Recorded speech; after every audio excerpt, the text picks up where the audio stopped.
जय गच्चे. Hello नमस्कार, मी माधुरी तुमचं नवीन वर्षाच्या माझ्या नवीन ब्लॉगमध्ये मनापासून स्वागत करते. आज नवीन वर्षाचा पहिला दिवस आहे. सगळीकडे सेलिब्रेशन प्लॅन्स टिप्स वगैरे अशाने वर्षाची सुरुवात होत असेल, पण मला आज काहीतरी वेगळं करायचं होतं. शांत आणि मनाला समाधान दिलं असं म्हणून वर्षाची सुरुवात ना तुळस लावून करावी म्हटलं. तुळस म्हणजे फक्त एक झाड नसून ते आपल्या घरात पॉझिटिव्हिटी आणतेच, पण मनही शांत ठेवते. तसं तर मागचं वर्ष सोपं होतं, अप अँड डाऊन्स होतच असतात. फक्त एवढीच इच्छा असते की आरोग्य ठीक राहू, मन शांत राहू आणि घरात समाधान राहू. नवीन वर्ष म्हणजे नवीन आयुष्य पण नसतं, तेच रुटीन, तेच प्रश्न आणि त्याच रिस्पॉन्सिबिलिटीज असतात. पण दृष्टिकोन बदलला ना तर दिवस नक्कीच बदलतो. बरं, तुम्ही नवीन वर्षाची सुरुवात कशी करताय? आमचं असं काही सुरू असतंय, म्हणजे आम्हाला ना पूजा वगैरे काही करताना अक्षरशः देव घेऊन खाली आपटायला लागलीये.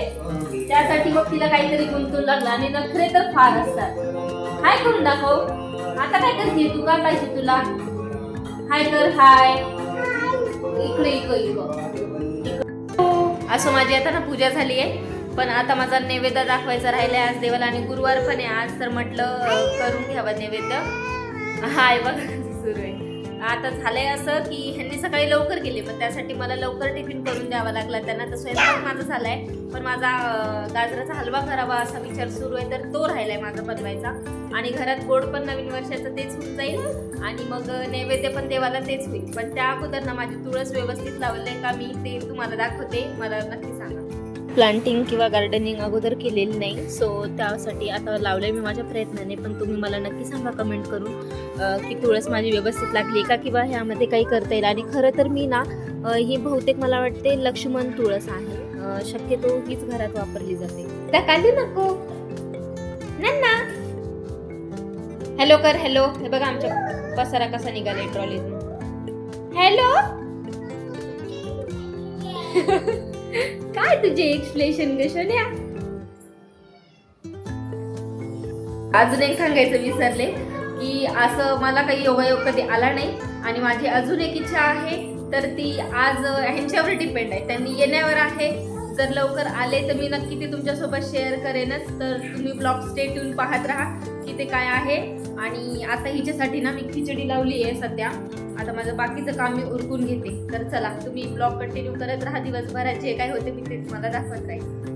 गाजर हलव्याचा सीझन असूनही मी अजून एकदाही गाजर हलवा केला नाही. थोडक्यात सांगायचं झालं ना तर यावर्षी थोडं लेट झालं, नाही तर सीझन सुरू झालं आमच्याकडे ना पहिल्यांदा हा पदार्थ असतो. आता गाजर हलवा खायचा म्हटलं तर त्या शुगरही जास्त प्रमाणात असते, तर तीच थोडीफार कमी करण्याचा प्रयत्न सुरू आहे आमचा. सो कधी कधी ना आपण सवयीने गोष्टी करतो आणि अचानक कधी त्या सवयी थांबतात. प्रत्येक वेळी तेच करायला हवं असं नसतं, कधी मनाला वाटतं ते पण करावं लागतं. सगळं बघा माझे गाजर किसून. काय झालं बाळा तुला? थोडंसं बीटही टाकते मी त्यात, कारण का थोडंसं पौष्टिकही होऊन जातं आणि छान लागतं. तुम्ही ट्राय मारा बरं का. काय झालं बाळा तुला? भूकू लागले? आम्हाला भूकू लागले व्हायले का बाळा खिचडी? हे काय झाले ना आता एक लाश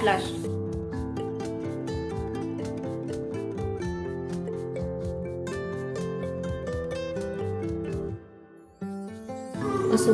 हलवा होतोय, तिचा पण खाऊ झालाय. तिला आता एकदा भरून घेते आणि मग नंतर आपण कंटिन्यू करू. जर हलवा करताना मी ही गोष्ट नक्की करते, दुधावरची साय ना वेगळी काढत नाही, तीच साय हलव्यात घालत असते. म्हणजे हलवा जास्त क्रीमी होतो. आणि प्रत्येकाची पद्धत वेगळी असते. कोणी खवा पण घालतं असो, पण या पद्धतीने जरी केलं तरी चव लागते. कारण आपण लहानपणापासून जे खात असतो, जी चव आपल्याला माहिती असते, तर तेच आपण फॉलो करत असतो. माझी आई अशीच करायची, तुम्ही साय घातली नाही तरी चालतं. झालाय आता देवाला नैवेद्य दाखवून घेते. आणि ती पण किरकिर करायला लागली, सो आता हिला पण झोपी घालावं लागेल मला.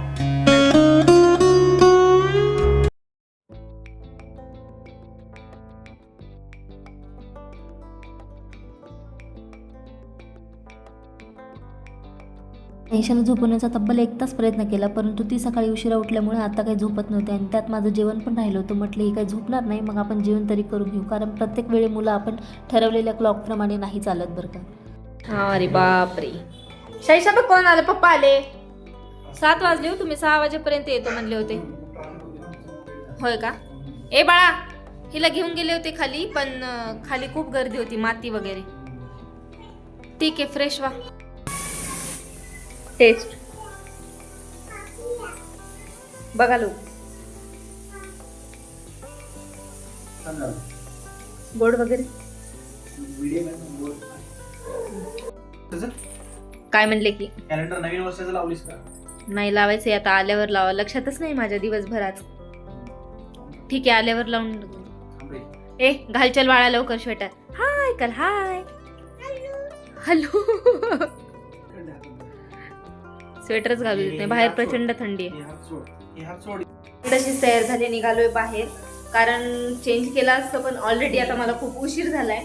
तर त्यासाठी जायचंय कुठे तर स्वामी समर्थाच्या केंद्रात जायचंय मला. दर्शनही घेऊन यावं म्हटलं आणि खूप दिवसांपासून ना माझी इच्छा होती की स्वामी समर्थांची मूर्ती माझ्या घरात असावी. तर आई बाबा गेल्यावर ते अक्कलकोटून आणणार होते पण अशा जाणं झालं नाही त्यांचं पण. आणि म्हटलं मग आता जाऊ दे, इथेच भेटते तर इथूनच घेऊया.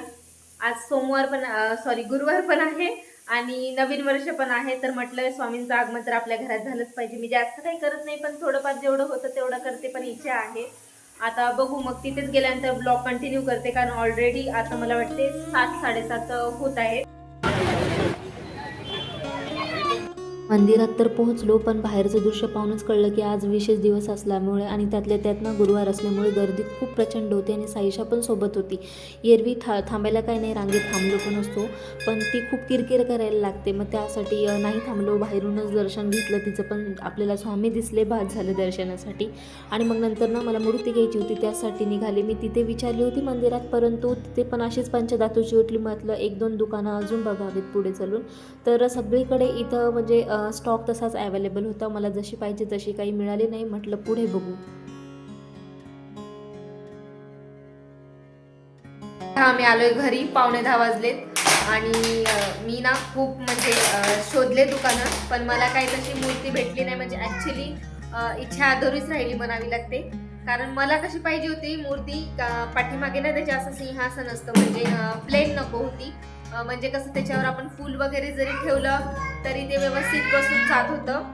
पण आता आणि लातूरला पण आमच्या तशीच आहे. जर मी कधी गेले तर मी तुम्हाला दाखवेन पण तशी मूर्ती ती. आता ही बोलत आहे मध्ये म्हणून तुम्हाला तिचा आवाजही जास्त येऊ शकतो. तर खूप दुकानं बघून झाले माझे पण ते शॉर्ट काय मी घेतले नाही. तेवढा व्हिडिओ करणं मला शूट शक्य झालं नाही ते.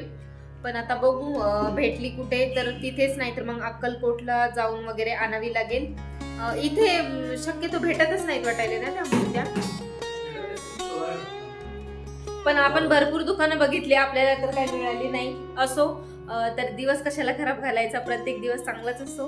आणि आजचाही दिवस तसा चांगला गेला, फक्त एका गोष्टीमुळे मूड ऑफ का करायचा. तर अजून एकदा तुम्हाला सगळ्यांना, आणि हा अजून एक सांगायचं विसरले की आमच्या आईंचा आज वाढदिवस होता आणि आम्हाला आत्ता ते कळालं जेव्हा सगळ्यांचा व्हिडिओ कॉल आला होता तेव्हा की त्यांचा आज वाढदिवस आहे म्हणून. तर आई माझा ब्लॉग पाहतच असतील तर त्यांना वाढदिवसाच्या खूप खूप शुभेच्छा. आणि सॉरी बरं का थोडंसं लेट झाल्याबद्दल. तर आजच्या ब्लॉगची एंड मी आता इथेच करते कारण 9:45 झालेत आणि मला आता बाकी सुद्धा जेवण वगैरे सगळं राहिलंय माझं. सो नवीन वर्षाच्या सगळ्यांना अजून एकदा मन भरून शुभेच्छा. तुमचे प्रत्येक दिवस हे चांगले जावं, तुमच्या आयुष्यात येणारे रंग भरत जावं. तर चला ब्लॉग मी इथे सेंड करते. भेटू पुढच्या व्लॉगमध्ये, तोपर्यंत बाय बाय कर साईशा. हा टाटा.